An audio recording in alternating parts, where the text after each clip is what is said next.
Hello बच्चों, good morning to all. Hello to all, from my side it is good morning. Okay, जो अपना next last chapter last topic था वो अपन ने M और ई अपन क्या बात कर रहे थे, प्रोटॉन क्या होता है, कैसे डिस्कवरी हुई, इलेक्ट्रॉन न्यूट्रॉन के बारे में डिस्कवरी के बारे में आज अपन पढ़ने वाले हैं। तो लास्ट टाइम पे अपन ने इलेक्ट्रॉन की डिस्कवरी के बारे में पढ़ लिया, ठीक है। और अपन ने E/m की रेशियो की वैल्यू निकाल ली 1.75 अप्रॉक्स 10⁻11 कूलाम पर kg। ये वाली वैल्यू अपन ने ऑलरेडी मेजर कर ली है।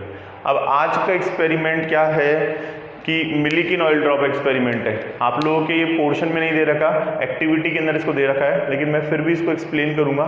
इसको मैं आपको सिर्फ रीड करना है, सिर्फ समझना है लॉजिक क्या है, बाकी और ज़्यादा एग्जाम में आने वाला है नहीं, लेकिन लॉजिक फिर भी पता होना चाहिए। हर एक चीज़ इंटर रिलेटेड है।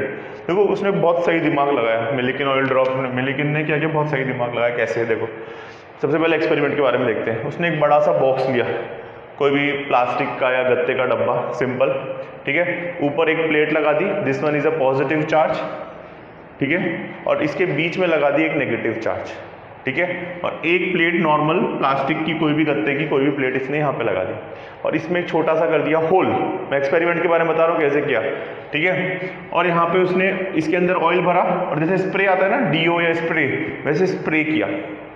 अब कोई भी एक रैंडम ड्रॉप में से एक ड्रॉप इसमें से निकल कर अपन मान रहे हैं कि इधर चली गई। दोबारा सुन लो, एक प्लास्टिक का या कुछ भी डब्बा लिया, बड़ा बॉक्स लिया, उसमें दो प्लेट लगाई, एक पॉजिटिव एक नेगेटिव, एक प्लेट और लगाई ऊपर की तरफ ऐसे करके, ठीक है। ये वाली प्लेट, 3 प्लेट है, 1 2 3, इसमें एक होल कर दिया, और इस प्लेट के ऊपर जो है, ऊपर से जो है ऑयल स्प्रे किया, मिलिकिन ऑयल ड्रॉप, ऑयल के अंदर इसने चार्ज निकाला था, ऑयल स्प्रे किया, और उसमें से अपन मान रहे हैं, अब आगे बस ये यहाँ तक किया। फिर अपन मानते हैं कि यहाँ पे एक होल है, इसके अंदर एक होल कर दिया। अपन मान रहे हैं कि कोई भी एक स्मॉल से स्मॉल पार्टिकल, स्प्रे करने में सबसे छोटा पार्टिकल होता है, पार्टिकल का साइज अपने आप छोटा हो जाता है, तो अपन मान रहे हैं कि उसमें से एक कोई ड्रॉप या एक बहुत छोटा ड्रॉप यहाँ चला गया। अब यहाँ पे एक्सरे है, एक्सरे क्या करती है, उस पर चार्ज प्रोड्यूस कर देती है, प्लस माइनस जो भी है।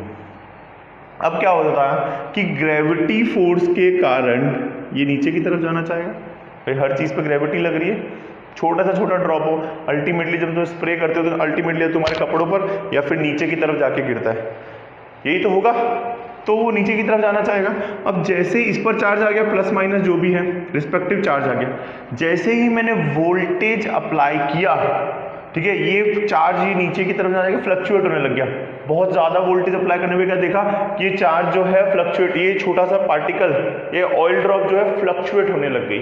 फ्लक्चुएट मतलब चार्ज से अफेक्ट होने लगी, क्योंकि चार्ज है और ये भी एक चार्ज है, तो चार्ज से अफेक्ट होता है।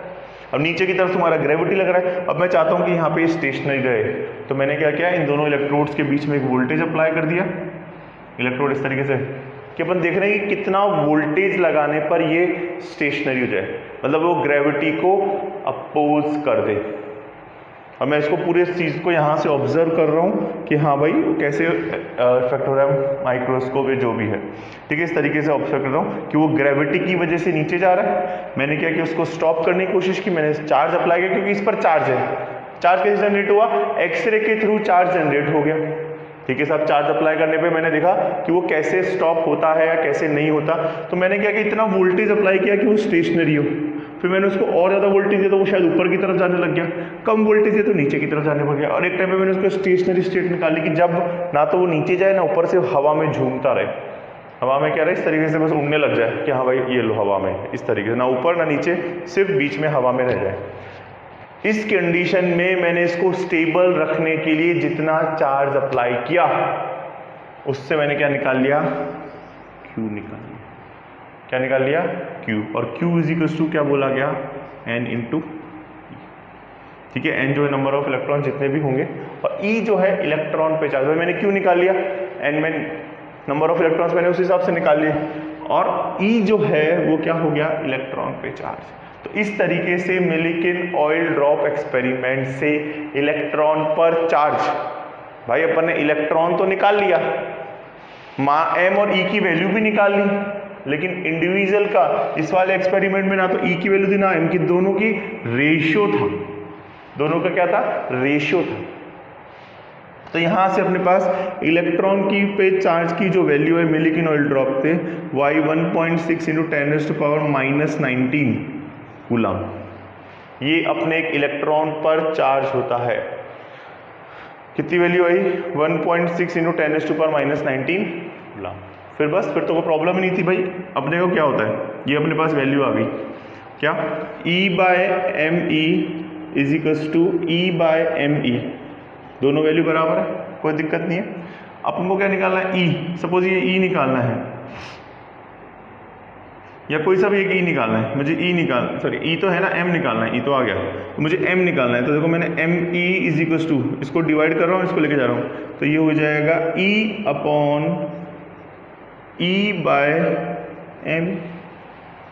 भाई M ही निकाल रहा हूँ तो इसको उधर ले गया, इसको क्रॉस पूरी टर्म को नीचे डिवाइड कर दिया, डिवाइड कर दिया। अब हमने मिलिकिन ऑयल ड्रॉप से वैल्यू 1.6 इंटू 10⁻⁻19 कूलम आई गई।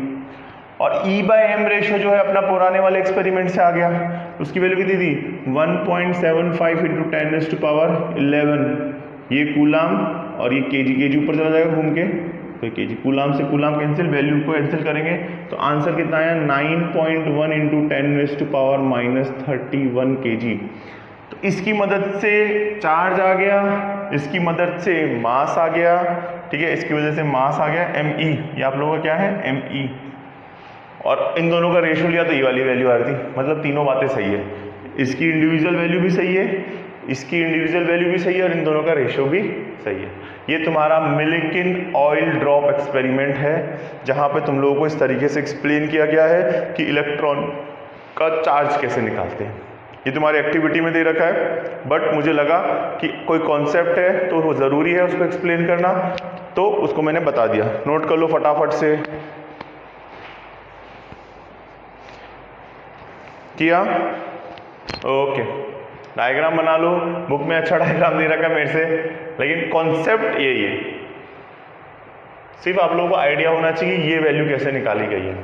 बुक में सिर्फ साइंटिस्ट का नाम दे रखा है, लेकिन मुझे लगता है कि हर एक चीज़ को अच्छे से समझ के चलेंगे अभी से ही, तो आगे रिलेट करने में इजी रहेगा। क्योंकि देखो, रट्टा मार के याद कर सकते चीज़ों को, पर समझ नहीं सकते, थोड़े दिन के लिए टेम्परेरी याद कर सकते, समझने का लॉजिक आ गया तो प्रॉब्लम नहीं आती। साइंस में अच्छा स्कोर तभी तभी हो पाता है। ये तो हो गई इलेक्ट्रॉन की सारी कहानी खत्म। अब बात करते हैं प्रोटॉन, ठीक है।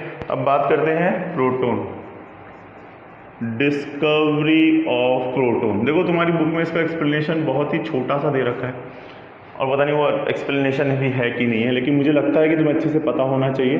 मैं तुम्हें अच्छे से समझाऊंगा, आराम से सुनो, स्टोरी है ये भी। कैथोड रे एक्सपेरिमेंट अगर आपको आ गया तो ये वही है, एनोड रे एक्सपेरिमेंट। इस बार वही इन्होंने क्या किया, एक ऐसी ग्लास ट्यूब ली, गोल्डस्टीन ने किया था, साइंटिस्ट का नाम ध्यान रखना। इधर इन्होंने क्या किया, इस बार कैथोड पर अपन मान लेते नेगेटिव चार्ज, इस बार नेगेटिव चार्ज इन्होंने इस तरीके से लगा दिया, सॉरी पॉजिटिव पॉजिटिव, सॉरी इस तरीके से ये अपना होल है, इस पर मैंने माना कि पूरा का पूरा पॉजिटिव चार्ज है, कोई दिक्कत नहीं है। ये नेगेटिव,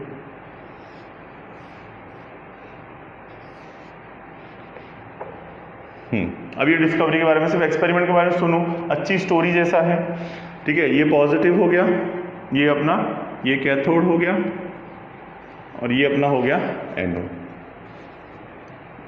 इस बार मैंने क्या, कैथोड को बीच में लगा दिया, कोई प्रॉब्लम नहीं, मैंने मतलब गोल्डस्टीन ने। फिर यहाँ पे फ्लोरोसेंट स्क्रीन लगा दी, फ्लोरोसेंट स्क्रीन वही स्पार्क्स पूरे में लगा दी सब तरफ, जहाँ भी कोई भी पार्टिकल टकराया तो मुझे पता चल जाए कि भाई कुछ नई चीज़। भाई एक बार क्या हो जाए, ट्रेंड चल जाता है ना भाई, कैथोड रे चल रहा है, कैथोड रे चल रहा है, वो चल गया, इलेक्ट्रॉन मिल गया, साइंटिस्ट फेमस हो गया, माइकल फैराडे का नाम हो गया मार्केट में। अब सब लगे हुए हैं कि क्या पता कुछ और निकल जाए, कुछ और निकल जाए, कुछ और निकल जाए। तो साहब गोल्डस्टीन में भी क्या कि ट्राई करने में क्या जाता है, अगले ने कोशिश की, साइंटिस्ट तो था ही, एक्सपेरिमेंट दूसरों, और साइंटिस्ट लोग हमेशा दूसरों के एक्सपेरिमेंट स्टडी करते रहते हैं कि भाई वहाँ का ड्रॉबैक क्या था, वो चीज़ें रिलेट करती है। तो इस तरीके से इसने एक इलेक्ट्रोड लगा दिया कि साहब ये लो इलेक्ट्रोड। अब वोल्टेज अप्लाई किया, सेम वही बैटरी का नेगेटिव साइड, ठीक है, और बैटरी का पॉजिटिव साइड। अब वोल्टेज अप्लाई किया, ठीक है, ऐसे होल जैसा, ठीक है, बड़ा इलेक्ट्रोड लगा दिया। अब जैसे ही वोल्टेज अप्लाई किया, अपना क्या था, वही इधर की तरफ जा रहे हैं पार्टिकल्स, पॉजिटिव की तरफ जा रहे हैं, इन्हें बोल देंगे कैथोड रेज। ठीक है भाई, अब इसमें नेगेटिव चार्ज होता है, नेगेटिव चार्ज, ये अपन ने कर लिया।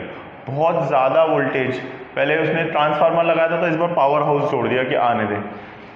जैसे ही वोल्टेज अप्लाई किया, आप देखोगे अपोजिट के अंदर इस तरीके से पार्टिकल मूव करने लग गए। मतलब यहाँ पे 100 मॉलिक्यूल्स गए तो 10 मॉलिक्यूल यहाँ पे गए। इससे बोला कि अगर ये नेगेटिव और ये पॉजिटिव तो सारे इलेक्ट्रॉन इस तरफ जाने, इस तरफ क्या जा रहा है। अगर कोई चार्ज, अब ये माइनस है और ये प्लस है, कोई भी चार्ज प्लस के अपोजिट में जा रहा है, भाई ये माइनस है और ये प्लस है, अब इधर से इधर जा रहे हैं, ठीक है, वो तो माइनस हो गए, लेकिन इधर की तरफ कोई जा रहा है अपोजिट में, इसका मतलब वो कौन सा चार्ज है, प्लस चार्ज। अपोजिट में कोई जा रहा है माइनस से, अपोजिट में कोई जा रहा है, इसका मतलब वो प्लस है। मतलब माइनस मतलब ये नेगेटिव इधर जा रहा है तो पॉजिटिव अगर अपोजिट में जा रहा है तो उसका ऑटोमेटिकली इसको कौन सा चार्ज हो गया, पॉजिटिव चार्ज। और इस पॉजिटिव चार्ज को क्या बोला गया, इस पॉजिटिव चार्ज को बोला गया प्रोटॉन। तुम्हारी बुक में इसका कोई अच्छा एक्सप्लेनेशन नहीं है, फिर भी एज अ स्टोरी मुझे लगता है तुम्हें पता होना चाहिए कि हर एक चीज़ का लॉजिक क्या है। तो ये उसका लॉजिक है कि प्रोटॉन की डिस्कवरी कैसे हुई, क्या किया, एक वापस से सुन लो, कैथोड को बीच में लगा दिया, इस बार इधर की तरफ एनोड और इधर की तरफ ब्लैंक स्पेस, पर मैंने सब तरफ फ्लोरोसेंट स्क्रीन लगाई तो कोई दिक्कत ही नहीं है। वोल्टेज अप्लाई करने पे देखा तो देखा इस तरफ तो जा रही हो नेगेटिव रेस, लेकिन जो अपोजिट में जा रहा है इसे एनोड रेस भी बोलते हैं, ठीक है, या इसे इस पर एनोड रे कौन सा चार्ज कंसीडर किया गया, पॉजिटिव चार्ज कंसीडर किया गया, और जिसमें बाद में क्या डिफाइन किया गया, एज अ प्रोटॉन।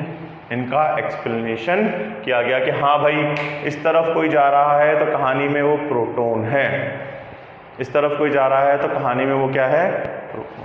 तो इस तरीके से आप लोगों की प्रोटॉन्स की डिस्कवरी हुई। क्या लॉजिक था, अच्छे समझ में आ गया। ये आप लोगों का प्रोटॉन गिवन बाय गोल्डस्टीन।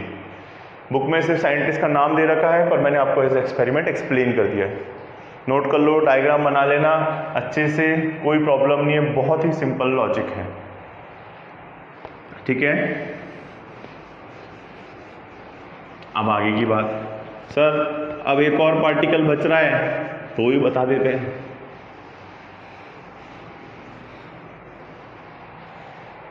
ठीक है, नेक्स्ट आता है डिस्कवरी ऑफ, 3 पार्टिकल होते हैं, डिस्कवरी ऑफ न्यूट्रॉन।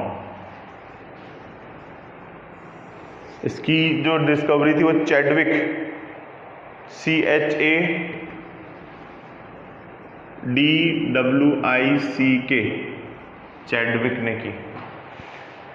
सबसे पहले देखो इसकी एक छोटी सी रिएक्शन है, मैं तुम लोगों को रिएक्शन बता देता हूँ तुम लोगों को, तो रिएक्शन से सब आइडिया लग जाएगा। उसने क्या किया, ये 2Be9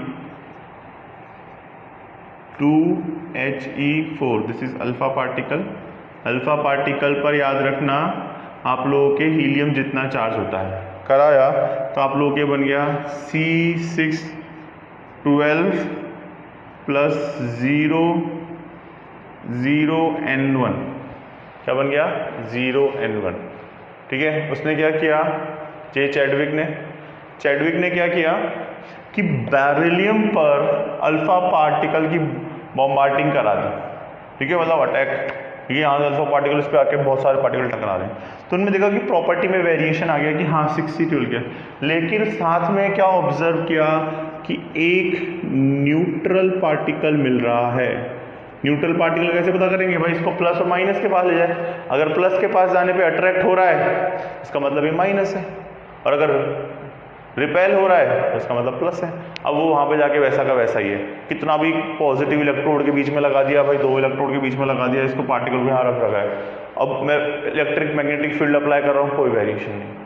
तो एक न्यूट्रल पार्टिकल मिला, इसीलिए इसे न्यूट्रॉन बोलते हैं। एक नया न्यूट्रल पार्टिकल मिला, इसे क्या बोलते हैं, न्यूट्रॉन बोलते हैं। क्या किया, बेरिलियम पर अल्फा पार्टिकल की इस तरीके से बॉम्बार्डिंग करा दी। कराने पर कार्बन C612 देख लो, बैलेंस करके देख लो ना, कितना रही 13 होता था, तो एक नया पार्टिकल मिल गया जिसे बाद में न्यूट्रल, और उस पर न्यूट्रल चार्ज बताया गया और उसे बोला गया न्यूट्रॉन। इस तरीके से आप लोगों का जो है डिस्कवरी ऑफ न्यूट्रॉन डिस्कवर की गई।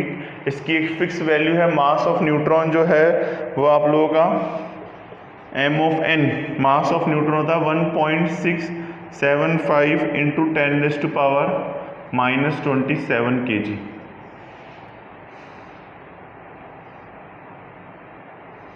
ठीक है, ये मास ऑफ न्यूट्रॉन है, वैल्यू जितनी ज़्यादा याद रखो ठीक है, बहुत काम में आएगी।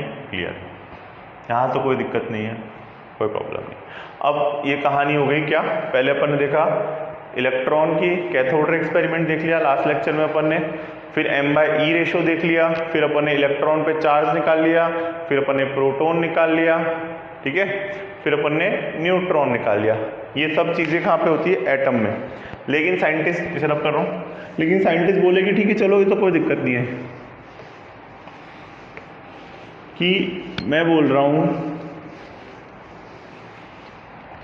ये लो एक एटम है, आप बोल रहे हो इसमें प्लस भी है, इसमें एक माइनस भी है और इसमें एक न्यूट्रल भी है। न्यूट्रल को जीरो बना देते हैं अपन फॉर एग्जांपल। अब मुझे बताओ कि कौन सी चीज़ कहाँ पे है। भाई एक अब सपोज अपना स्कूल कैंपस है तो सब टीचर्स हैं, लेकिन कौन सा टीचर कहाँ पे है वो तो बताना ही पड़ेगा ना, कि भाई इस जगह जाना हो। वो डिस्कवरी कैसे कर सकते, ये समझ में कि प्लस है माइनस है, बाहर खड़े खड़े अपन ने ये बता दिया, लेकिन कौन सा पार्टिकल कहाँ पर है, ये चीज़ का लॉजिक, वो क्यों न्यूट्रल है। अब एटम जो है ओवरऑल न्यूट्रल होता है, एटम जो है ओवरऑल क्या होता है, न्यूट्रल होता है। साहब इसका लॉजिक क्या है, तो ये सारी चीज़ें इधर एक्सप्लेन नहीं की गई। तो इसके लिए जो नया फंडा आया, इसे रब कर रहा हूँ, इसे बोलते हैं थॉमसन मॉडल। जे थॉमसन ने दिया था।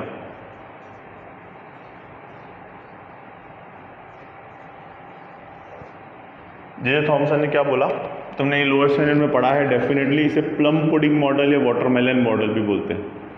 प्लम पुडिंग मॉडल, उस टाइम खाने पीने का आइटम मार्केट में यही चल रहा था, या इसे बोलते हैं वाटरमेलन मॉडल। ठीक है, वाटरमेलन मॉडल लिख लेना, और मेन जो है प्लम पुडिंग मॉडल ही ज़्यादा पॉपुलर है। ठीक है, अब इसने क्या बोला कि इलेक्ट्रॉन जो है वो इस तरीके से पूरा का पूरा ऐसे स्फेरिकल होता है, सबको पता है, कोई दिक्कत नहीं। लेकिन इलेक्ट्रॉन जो है पूरा का पूरा पॉजिटिव स्फेयर है, ये पूरे के जैसे अर्थ पे या वाटरमेलन पूरा का पूरा पॉजिटिव स्फेयर है, और उसी रेशियो में इलेक्ट्रॉन्स जो है इस तरीके से रैंडमली, कोई लॉजिक नहीं है, कोई पैटर्न नहीं है, सिर्फ है। ठीक है, कि इस तरीके से रैंडमली स्प्रेड है, बट जितना नेगेटिव चार्ज है उतना ही पॉजिटिव चार्ज है। भाई अगर ये इलेक्ट्रॉन की वैल्यू -3 है तो प्रोटॉन की वैल्यू +3 है, दोनों मिला के 0। इसे जे थॉमसन का प्लम पुडिंग। अरे तुमने वाटरमेलन देखा है, वाटरमेलन को जैसे कर दो, मैं पूरा बोल रहा हूँ कि पूरा का पूरा वाटरमेलन जो है पॉजिटिव स्फेयर है। अब उसमें सीड्स का एक पैटर्न बोल सकते हैं, बट हर बार एक जैसा पैटर्न हो ऐसा कोई रूल नहीं है। उसको ओपन करोगे तो उसके अंदर सीड्स जो है रैंडम पैटर्न से मिलते हैं, कोई फिक्स पैटर्न नहीं है। या प्लम पुडिंग ऐसे पुडिंग कपकेक आता है आप लोगों का, ऐसा कपकेक खाने पीने की बात कर लेते हैं, तो उसमें क्या होता है, चॉकलेट जब स्प्रेड करते हैं तो ऐसा नहीं कि यहाँ पे ज़्यादा है, कोई भी रैंडम लॉजिक, कभी किधर जाता है कभी किधर जाता है। ठीक है, तो इसे प्लम पुडिंग की पुडिंग पे जैसे चॉकलेट रैंडम स्प्रेड होती है, या फिर वाटरमेलन के अंदर सीड्स का कोई लॉजिक नहीं होता, तो पूरा का पूरा जो बोला गया watermelon is a positive sphere, ये वाटरमेलन जैसे समझ लो, ये पूरा का पूरा पॉजिटिव स्फीयर है, और इलेक्ट्रॉन जो है इस पर रैंडमली स्प्रेड है, और ओवरऑल क्या कर देते हैं, इसको न्यूट्रलाइज कर देते हैं। ये जे थॉमसन का प्लम पुडिंग मॉडल है या वाटरमेलन मॉडल है। बहुत सालों तक पता है ये लॉ। अच्छा, जे थॉमसन एक बहुत बड़े साइंटिस्ट थे, बट प्रॉब्लम क्या थी कि उन्होंने कोई एक्सपेरिमेंट बताया ही नहीं इसके बारे में, बट उन्होंने इससे नाम कमा लिया कि भाई ऐसा होता है, प्लस माइनस, इसका कोई एक्सपेरिमेंटल प्रूफ नहीं दिया। फिर रदरफोर्ड आया तो उन्होंने उसको सॉर्ट आउट कर दिया था, लेकिन इसका कोई एक्सपेरिमेंटल प्रूफ नहीं था। ये सिर्फ थियोरेटिकल कॉन्सेप्ट है, ओनली बेस्ड ऑन थियरी। भाई हर एक चीज़ का पहले जितने भी एक्सपेरिमेंट किए सबने, मैंने तुम्हें एक प्रैक्टिकल बताया, बट इसका जो था वो कोई सर पैर नहीं था, ओनली बेस ऑन थियरी। इसके बाद कहानी में नया हीरो आया, रदरफोर्ड। ठीक है, जे थॉमसन का एक बार बुक में देख लेते हैं क्या पॉइंट एक्सप्लेनेशन है, आप लोगों को मैं एक बार रीड कर देता हूँ। कुछ नहीं है, बहुत ही सिंपल फंडा है। एक तो 1898 में मिला था, इसे प्लम पुडिंग, रेजिन पुडिंग या वाटरमेलन मॉडल भी बोलते हैं। The model can be visualise a pudding और watermelon is a positive charge with a plum and seeds embedded on it, कि सीड्स जो है उस पर एम्बेडेड होते हैं। Important feature of this model, the mass of the atom is assume to be uniformly distributed. अब ऐसा नहीं था कि इलेक्ट्रॉन जैसे uniformly distributed over the atom. All the model was explain in the neutral, किस तरीके से, और इसके लिए पता है उनको नोबेल प्राइज भी मिल गया था। बट भाई एक्चुअली क्या था, इतना पुराना ट्रेंड था ना, किसी ने ये बता दिया, वही बहुत बड़ी बात है। प्रोटॉन इलेक्ट्रॉन न्यूट्रॉन की जब डिस्कवरी चल रही है, वो बोल रहा है कि ऐसा ऐसा लॉजिक है, इसके लिए उन्हें नोबेल मिला। ठीक है, मतलब उन्होंने एक्सपेरिमेंट बहुत अच्छे किया। जे थॉमसन ने इससे पहले भी बहुत सारे, जो एम फेराडे वाला अपने कैथोड एक्सपेरिमेंट दिखा है ना, वो बेसिकली जे थॉमसन से रिलेट करता है, और उसको अच्छे से एक्सप्लेन नहीं कर पाए थे वो, इसलिए उनको नोबेल नहीं मिल रहा था। पर उन्होंने कोशिश नहीं, हार नहीं मानी, और यहाँ पे जाके उनको रैंडम ही सही, गलत चीज़ ही सही, मतलब एक्सपेरिमेंटल डाटा नहीं था, लॉजिक कहीं ना कहीं अपन रिलेट कर सकते थे आज से 100-150 साल पहले, लेकिन हाँ इस चीज़ के लिए उन्हें नोबेल मिला गया। अब इसका ड्रॉबैक क्या था कि इसका कोई एक्सपेरिमेंटल प्रूफ नहीं था। नेक्स्ट जो आएगा वो अपना आएगा रदरफोर्ड मॉडल। तो रदरफोर्ड मॉडल जो है आप लोगों को नेक्स्ट लेक्चर में कराएंगे, कोई प्रॉब्लम नहीं है। आज मैंने आपको वापस मिलिकिन ऑयल ड्रॉप एक्सपेरिमेंट बता दिया। Charge on electron, mass of electron की वैल्यू जरूर याद रखना। चार्ज ऑन इलेक्ट्रॉन होता है 1.6 × 10⁻⁻19 कूलम। मास ऑफ इलेक्ट्रॉन होता है 9.1 × 10⁻31 kg। वीडियो रिकॉर्ड है तो आप देख सकते हो कभी भी। उसके बाद प्रोटॉन की डिस्कवरी, न्यूट्रॉन की डिस्कवरी, और पहला Nobel prize award model by J Thomson. ठीक है, प्लम पुडिंग मॉडल। आज के लिए इतना ही बहुत है। नेक्स्ट टाइम पे अपन करेंगे Rutherford experiment. Thank you from my side बच्चों, all the best, bye, take care.